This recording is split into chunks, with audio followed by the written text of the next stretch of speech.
আসসালামু আলাইকুম। আজকে ক্যাবিনেটের নির্ধারিত মিটিং হয়েছে এবং আজকে ক্যাবিনেটে অনেকগুলো ইম্পর্টেন্ট ডিসিশন এসছে। তার মধ্যে সবচেয়ে যেটা খুব গুরুত্বপূর্ণ সেটা হচ্ছে ক্যাবিনেট আজকে অ্যাপ্রুভ করেছে নারী ও শিশু নির্যাতন আইনের সংশোধনী পাশ হয়েছে। আপনারা জানেন যে এটা নিয়ে আমাদের ল অ্যাডভাইজার গত সপ্তাহে এটার উপরে বিস্তারিত বলেছেন, আমি আর নতুন করে বলবো না। তবে যেটা আজকে অ্যাড করার মতো যে ইন দ্য মিন টাইম আমরা এই যে গত কয়েকদিন আগে যখন ল অ্যাডভাইজার আপনাদেরকে ব্রিফ করলেন এবং তারপরে তখন তো নীতিগত সিদ্ধান্ত হয়েছিল, এর মধ্যে আমরা অনেকগুলো নারী মানে ওমেন গ্রুপসের সাথে আমরা তাদের মতামত আমরা নিয়েছি এবং তাদের মতামতগুলোকে অ্যাকোমোডেট করার যথাসাধ্য চেষ্টা করা হয়েছে। তো তার আলোকে আজকে প্রায় ঘন্টাখানেক এই লটা নিয়ে ডিবেট হয়েছিল, হওয়ার পরে এই অ্যামেন্ডমেন্টটা এটা পাস হয়েছে।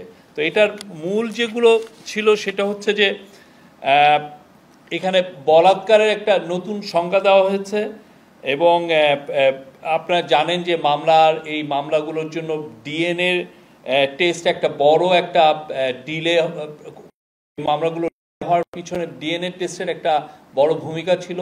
তো সেই জায়গাগুলো কিভাবে অ্যাড্রেস করা যায় সেইগুলো মেজার নেওয়া হয়েছে এবং অ্যাট দ্য সেম টাইম আপনারা জানেন যে আমরা নতুন 2টা ডিএনএ ল্যাবও আমরা করতে যাচ্ছি। আর আরেকটা বিষয় হচ্ছে যে বিয়ের প্রলোভন দেখিয়ে যে রেপ কেসগুলো, সেই জায়গাটাও নতুন করে অনেকগুলো মেজার নেওয়া হয়েছে এবং সেক্ষেত্রে এইটাকে আগের ল থেকে একটু নতুন একটা সেকশন নিয়ে এসে সেই লটাকে সর্বোচ্চ শাস্তি 7 বছর করা হয়েছে এবং সেটার ক্ষেত্রে আরও সেফগার্ড নেওয়া যায়, যে সমস্ত সেফগার্ড মেজার এই লর ক্ষেত্রে নেওয়া দরকার সেগুলোর ব্যবস্থাও করা হয়েছে। তো আমি মানে ক্যাবিনেট অবশেষে এটা আজকে পাশ করেছেন। এটা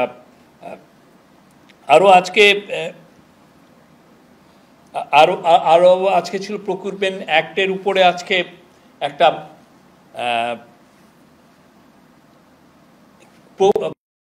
নিয়ে আপনি জানেন যে আমাদের এটা নিয়ে আগে অনেক ধরনের এটা নিয়ে কনসার্ন ছিল। দেখা যাচ্ছিল যে সিন্ডিকেট করে অনেক কোম্পানি কয়েকটা জায়গার কয়েকটা মিনিস্ট্রিতে দেখা যাচ্ছে একই ধরনের 2-3টা কোম্পানি তারা সিন্ডিকেট করে বেশিরভাগ ক্ষেত্রে অনেক ক্ষেত্রে গভর্নমেন্টের কন্ট্রাক্টগুলো পাচ্ছিলেন। তো সেই জায়গাগুলো এতে যাতে আরও কম্পিটিটিভনেস আনা যায় সেই জন্য যে ধরনের নেসেসারি কাজগুলো দরকার ছিল, যে ধরনের অ্যামেন্ডমেন্ট দরকার ছিল প্রকিউরমেন্ট অ্যাক্টের ক্ষেত্রে, পাবলিক প্রকিউরমেন্টের ক্ষেত্রে, সেগুলো আনা হয়েছে এবং এটা আজকে এই ক্যাবিনেটে এটা নিয়ে বিস্তারিত আলোচনা হয় এবং অবশেষে এটা পাশ হয়েছে। এটার ক্ষেত্রে এখানে প্রাক্কলিত মূল্যের 10%-এর বেশি না কম হলে টেন্ডার প্রস্তাব বাতিলের যে বিধান তা বাতিল করা হয়েছে।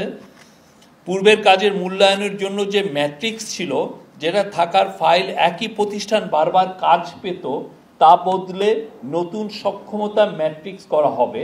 এতে সিন্ডিকেট ভাঙবে এবং অ্যাট দ্য সেম টাইম আজকে চিফ অ্যাডভাইজার প্রত্যেকটা মিনিস্ট্রিকে নির্দেশনা দিয়েছেন যে এগুলো পাবলিক প্রকিউরমেন্টের ক্ষেত্রে কারা কারা কাজ পাচ্ছেন, কি তাদের স্ট্যাটাসটা কীরকম, সেগুলো একটু জানতে চেয়েছেন উনি। এটার উপরে এটা একটা ফাইলে এটা একটা কম্পাইল হবে যে কারা কোথায় কোথায় এখানে কি কোনো সিন্ডিকেট আছে কি না সেগুলো একটু দেখে নেওয়া হবে।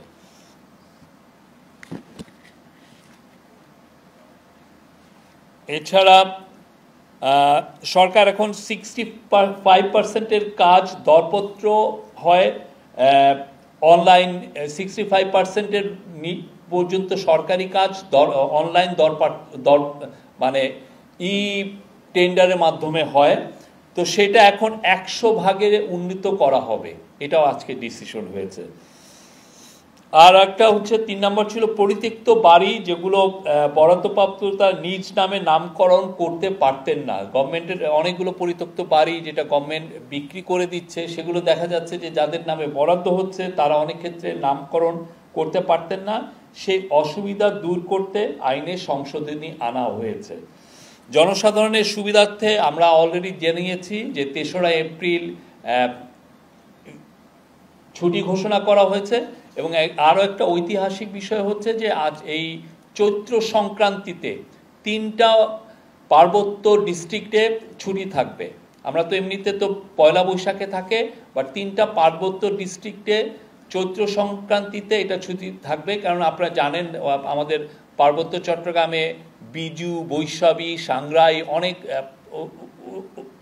অনেক তারা ফেস্টিভ্যালের আয়োজন করেন, এবং এইটারও তাদের জন্য এই নির্বাহী আদেশে একটা ছুটির বন্দোবস্ত করা হচ্ছে। এবং এই ছুটিটা এই আমাদের সমতলে যারা জাতিগোষ্ঠী আছেন বাঙালি ছাড়া, যেমন ধরেন সাঁওতাল, খাসিয়া বা গারো, তাদের জন্য এটা প্রযোজ্য হবে। আর আজকে আরও বেশ কিছু ডিসিশন এসছে, তার মধ্যে আমি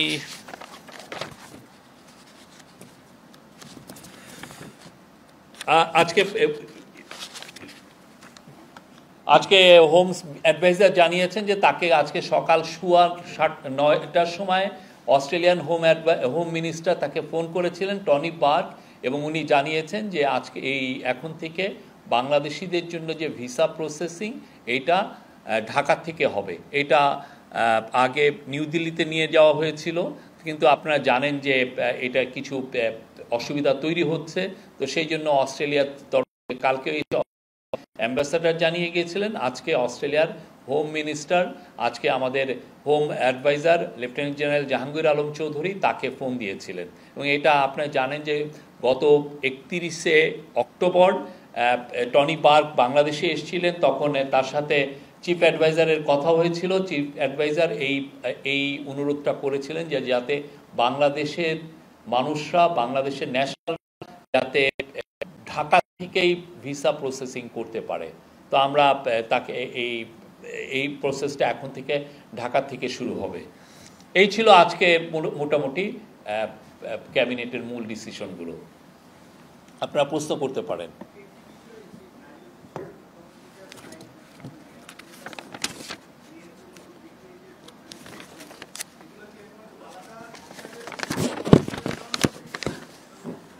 না, এটা নারী ও শিশু নির্যাতনের কেসের মধ্যেই থাকবে, বাট আলাদা একটা সেকশনে হবে। না, এটা আলাদা অপরাধ না, একই অপরাধ, কিন্তু সেই একই আইনের আওতায়। তো এখন আগে যেরকম ABCD এরকম ছিল, সেটাকে এরকম ভাবে আলাদাভাবে হচ্ছে। এটা ড্রাফটটা এই বিষয়ে আরো আপনাদেরকে বিস্তারিত বলবেন আমাদের ল অ্যাডভাইজার, আপনারা তার কাছ থেকে শুনে নেবেন।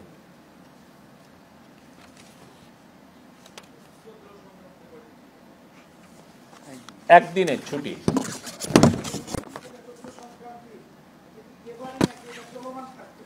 এটা এবছর তো নির্বাহী আদেশও হলো, আমরা আশা করছি এটা চলমান থাকবে।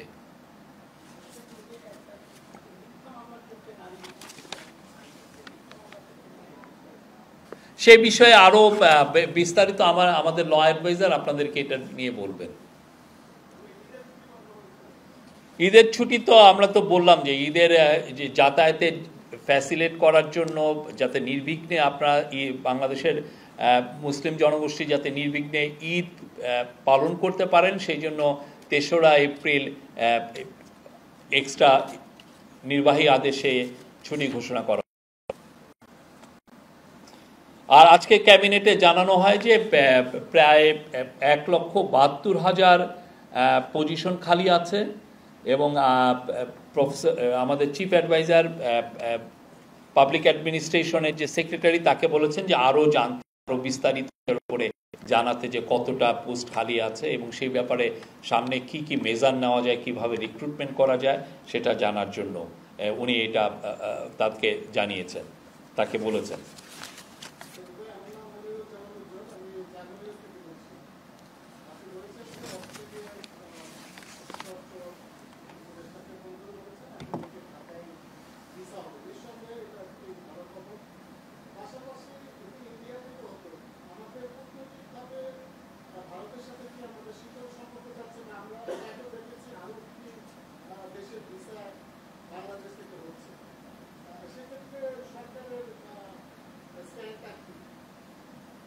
আমাদের সাথে ইন্ডিয়ার খুবই ভালো সম্পর্ক আছে। আপনারা দেখেছেন যে আমাদের যে 7 মাসে আমাদের এই ইন্টারিম গভর্নমেন্ট 7 মাস ক্ষমতা নেওয়ার পরের থেকে ইন্ডিয়ার সাথে আমাদের ট্রেড আরও বেড়েছে, আমাদের সম্পর্কটা ভালো। তবে ভিসার বিষয়ে কিছু জটিলতা আছে, তো সে বিষয়ে আমরা এটা ফরেন মিনিস্ট্রি বলতে পারবে। বাট আমরা ইন্ডিয়ার সাথে আমরা সুসম্পর্ক চাই, অবশ্যই সেটা ন্যায্যতা, সমতা এবং মর্যাদাপূর্ণ একটা সম্পর্ক হতে হবে।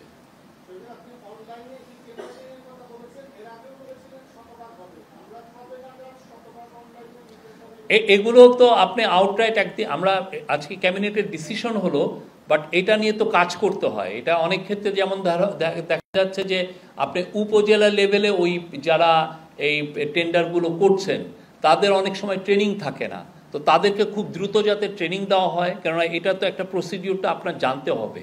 এটা ইচ্ছা করলেই তো আপনি হঠাৎ করে এটা করা যায় না। টেন্ডার প্রসেসটা জানাটা খুব একটু, এটার জন্য কিছু ট্রেনিং লাগে। তো সবাইকেই গ্র্যাজুয়ালি অনেককেই ট্রেনিং দেওয়া হয়েছে এবং সবাইকে ট্রেনিংয়ের আওতায় আনা হবে এবং এফেক্টিভলি আমি বলতে পারি কয়েক মাসের মধ্যে এটা আপনারা দেখবেন যে এটা 100%-এ উন্নতি হয়েছে।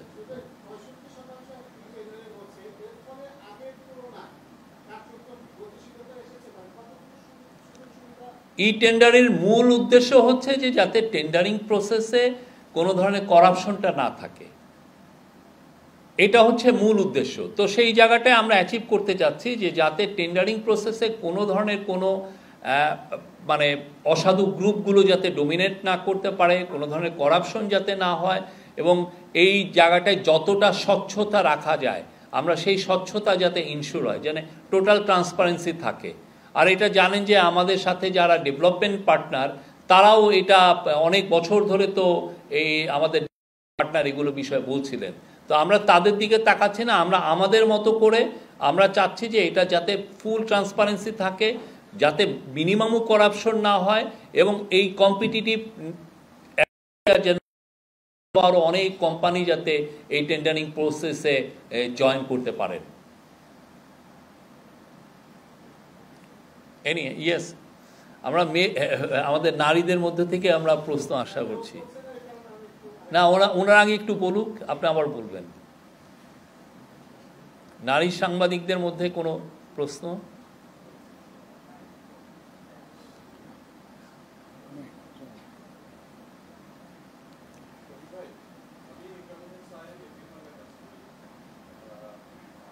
সাজিদা বলবেন না কিছু? জি প্লিজ। আমি কাউন্সিল সাহেব এটিএম এর কাজ করি। আজকে তো সংলাপ কমিশনের সাথে এই সংলাপের কোনো টাইম ফ্রেম আছে কিনা, যেটা কবে শেষ হবে?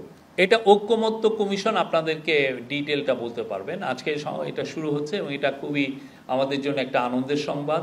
এটা আমরা আশা করছি যে 6টা কমিশনের যে রিপোর্টগুলো হয়েছে সেটা নিয়ে এখন চুলচুলা বিশ্লেষণ হবে, এটা নিয়ে অনেক ধরনের ডায়ালগ হবে এবং এর মধ্যে বাংলাদেশ একটা খুব ভালো রিফর্মের একটা প্যাকেজ পাবেন। আরেকটা বিষয় হলো যে তুলসী গ্যাবারের যে সাক্ষাৎকার ইস্যুতে সরকার আসলে বিব্রত কিনা, বা এই ব্যাপারে সরকার কি ধরনের কূটনৈতিক তৎপরতা চালাচ্ছে? সরকার এই বিষয়ে একটা বিবৃতি দিয়েছে এবং এই বিষয়ে আমাদের যে ফরেন অ্যাডভাইজার সেই বিষয়ে কথা বলেছেন। এর বাইরে আমাদের আর নতুন করে কিছু অ্যাড করার নেই। এনিওয়ান ফ্রম নারী সাংবাদিকদের মধ্যে কোনো প্রশ্ন প্লিজ?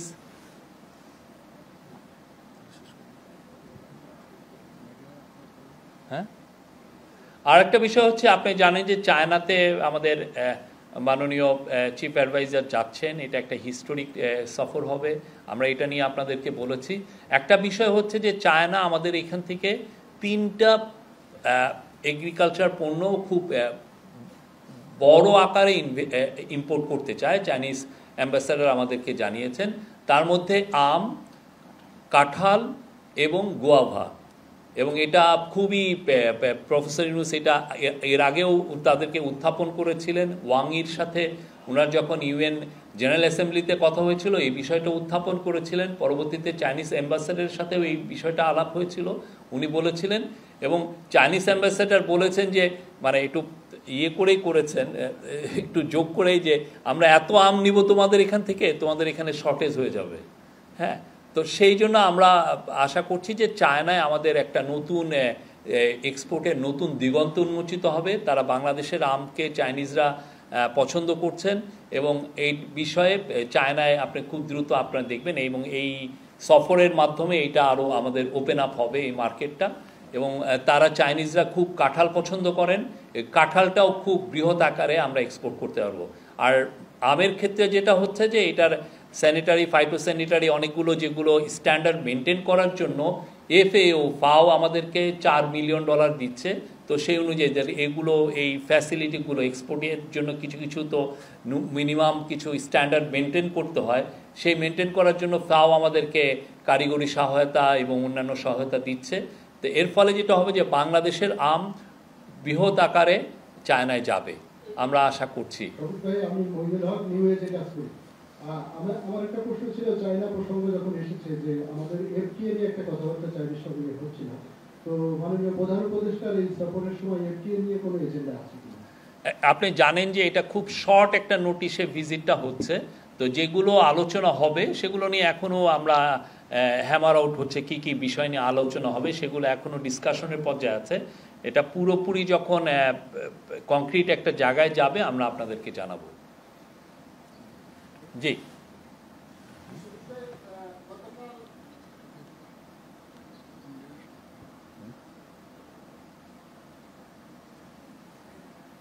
আপনি আপনার হ্যাঁ একটা মেয়ে, জি প্লিজ।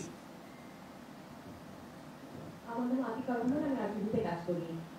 প্রধান উপদেষ্টা চায়না সফর নিয়ে প্রশ্নটি করতে চাই। আমরা বেশ কিছু গণমাধ্যমে দেখেছি এবং আমরা নিজেরাও বিষয়টা অনুধাবন করেছি। ভারতে ভিসা সংক্রান্ত বিষয় নিয়ে যেহেতু জটিলতা থাকার কারণে অনেকে চিকিৎসা নিতে সে দেশে যেতে পারছে না, মানে আগে মানে হারটা অনেক বেশি ছিল। তো এখন অনেকেই চায়নার বিভিন্ন হসপিটালের দিকে ঝুঁকছে। তো মাননীয় প্রধান উপদেষ্টা চায়না সফরে কি হেলথ সংক্রান্ত বিষয় নিয়ে কোনো হসপিটাল? এটা খুবই একটা ওনার টপ প্রায়োরিটি, এই বিষয়টা আলোচনা করার। প্রফেসর ইউনূস আমাদের চিফ অ্যাডভাইজার চাচ্ছেন চাইনিজ যারা হেলথ কোম্পানিগুলো আছে তাদের সাথে কথাবার্তা বলতে, তারা যারা হেলথ চেন হসপিটাল চেন আছেন তাদের সাথে কথা বলতে চাচ্ছেন। একটা তো হচ্ছে যে চায়নায় যে ওইখানে আমাদের যারা অসুস্থ বা যারা রোগী আমাদের মানুষজন যাচ্ছেন ওইখানে ট্রিটমেন্টের জন্য, এটা একটা ভালো উদ্যোগ। এটা একটা ওরা অলরেডি কুনমিংয়ের 4টা হসপিটালকে ওরা আমাদের জন্য ডেডিকেট করেছে। কিন্তু এর বাইরেও প্রফেসর ইউনূস চাচ্ছেন যে চাইনিজ জাতীয় হেলথ কোম্পানিগুলো তাদের হসপিটাল চেইনগুলো যাতে বাংলাদেশে এসে ইনভেস্ট করে। তাহলে হবে কি আমরা আমাদের জাস্ট দৌড়গোড়ায় আমাদের কাছে একদম তাদেরকে আমরা সার্ভিসটা টপ ক্লাস চাইনিজ হসপিটালগুলো খুবই নাম করা এবং আমরা তাদের সার্ভিসগুলো খুব আমাদের সিটিতে ঢাকাতে বা বড় বড় সিটিতে আমরা এটা পাবো। তো এটার জন্য স্পেশাল একটা এফোর্ট দেওয়া হচ্ছে। আমরা চাই যে চায়নার সাথে আমাদের এক ধরনের হেলথ কেয়ার ইস্যুতে আরও সুদৃঢ় আমাদের সম্পর্কটা হোক। চাইনিজ হেলথ কোম্পানিগুলো, চাইনিজ হেলথ কেয়ার কোম্পানিগুলো যাতে বাংলাদেশে এসে প্রচুর ইনভেস্ট করে, সেটা প্রফেসর ইউনূস এর আগে কয়েক দফা এটা বলেছেন এবং এইবারের ভিজিটে এটা একটা ওনার টপ একটা প্রায়োরিটিতে থাকবে। আমি আমাদের লাস্ট ইয়ার ব্যাপারে একটু জানার আগ্রহ ছিল যে রিপোর্টের ব্যাপারটা ছিল যে 2-1 দিনের মধ্যে আমরা পাবো, এ ব্যাপারে কোনো অগ্রগতি জানানো হয়েছে কিনা? আর 2 নম্বর হচ্ছে বলাৎকারে নতুন সংজ্ঞার কথা আপনি বলেছেন। আমরা এর আগে জানতে পেরেছিলাম যে বলাৎকারকে ধর্ষণ হিসেবে গণ্য করা হবে, এই ব্যাপারে একটু পরিষ্কার। এই বিষয়টা আপনাকে আমি তো এইখানে যা আমি বলছি আপনাদেরকে, এটাও তো আমি যেটা বলেছি যে ওভারঅল একটা কথা বলছি। এটা নিয়ে আপনার আরও ডিটেলস আইন ও পার্লামেন্টারি অ্যাফেয়ার্স যে মিনিস্ট্রি তারা এটা নিয়ে বলবেন। আমাদের law adviser professor Asif Nazrul এটার উপরে আরও আলোকপাত করবেন, উনি অলরেডি করেছেন। আপনারা আমার মনে হয় মিনিস্ট্রিতে থেকে এটা শুনবেন, এটার কী কী চেঞ্জ এসছে, কী কী ফাইনাল চেঞ্জগুলো হয়েছে। এবং এটা এই পুরো লটা এই জন্যই করা হচ্ছে যাতে বাংলাদেশ নারীদের জন্য একদম নিরাপদ, ওয়ার্ল্ডের একটা ওয়ান অফ দ্য মোস্ট নিরাপদ যাতে দেশ হয়। এটা হচ্ছে মানে কোনো ধরনের কোনো আর যে কোনো রেপ কেস যাতে খুব দ্রুত এটা আমরা ট্রায়াল করতে পারি এবং এটা খুব দ্রুত যেন এটার ভার্ডিক্টগুলো ডেলিভার করা যায়। শফিক ভাই, আমি মোস্তফা মল্লিক, চ্যানেল আইতে। আবার চায়না প্রসঙ্গে আসি। চায়নার যে পেশেন্ট এবং ডক্টর যারা গিয়েছিল প্রতিনিধি দলে আমিও ছিলাম এবং 4টা হসপিটালে গিয়েছিলাম।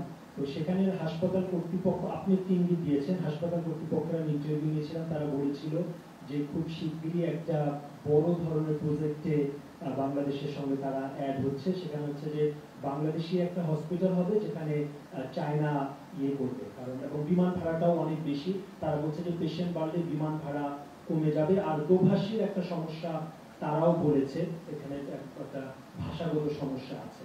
এই বিষয়টি নিয়ে আসলে আপনার কাছে কি তথ্য আছে? এখন ব্যাপারটা হচ্ছে কি যে যদি দোভাষীর সমস্যা থাকে, সব কিছুই বাংলাদেশের 50,000 বাংলাদেশি এখন চায়নাতে পড়ালেখা করছেন। তো আমার মনে হয় না যে দোভাষীর সমস্যাটা একটা বড় ইস্যু হবে। ওরা যে কেউ বাংলাদেশিরা ওইখানে যে যারা পড়ছেন তাদের মধ্যে থেকে অনেকে দুভাষী হিসাবে ইউজ করতে পারবেন। আর একটা হচ্ছে যে চায়নার চায়না যে তার হসপিটালগুলোকে আমাদের জন্য ওপেন আপ করেছে, ইটস এ বিগ নিউজ আমাদের জন্য। কারণ চায়নার যে হেলথ কেয়ার এটা খুবই ওয়ার্ল্ড স্ট্যান্ডার্ড, ওয়ার্ল্ডের খুবই নাম করা। ওদের যে সমস্ত হেলথ কেয়ার টেকনোলজি আছে এটা সত্যিকার অর্থে অনেক উন্নত দেশেও কিছু কিছু জায়গায় হয়তোবা নাই। বাংলাদেশে ওরা একটা হসপিটাল করতে চাচ্ছে, এটা ঠিক, কিন্তু হসপিটাল করার বাইরেও আমরা চাচ্ছি যে ওরা যাতে হসপিটাল চেনগুলো বাংলাদেশে নিয়ে আসে এবং ওদের ইনভেস্টমেন্ট যদি বাংলাদেশে আসে আমরা মনে করছি যে বাংলাদেশের হসপিটাল ম্যানেজমেন্ট সিস্টেম, হসপিটালগুলো আরও উন্নত হবে। আরেকটা লাস্ট, আচ্ছা, আপনারা অনেকদিন ধরে অপেক্ষা করছিলেন তাদের রিপোর্টের জন্য। আগামী শনিবার মাননীয় প্রধান উপদেষ্টার কাছে সংস্কার কমিশন তাদের রিপোর্ট আসবে। এছাড়া নারী বিষয়ক যে সংস্কার কমিশন করা হয়েছিল তারাও আমরা আশা করছি যে এই মাসের মধ্যেই হয়তো বা মাননীয় প্রধান উপদেষ্টা চায়না সফর শেষে ওনার কাছে এই রিপোর্টটা প্রস্তাব করা হবে।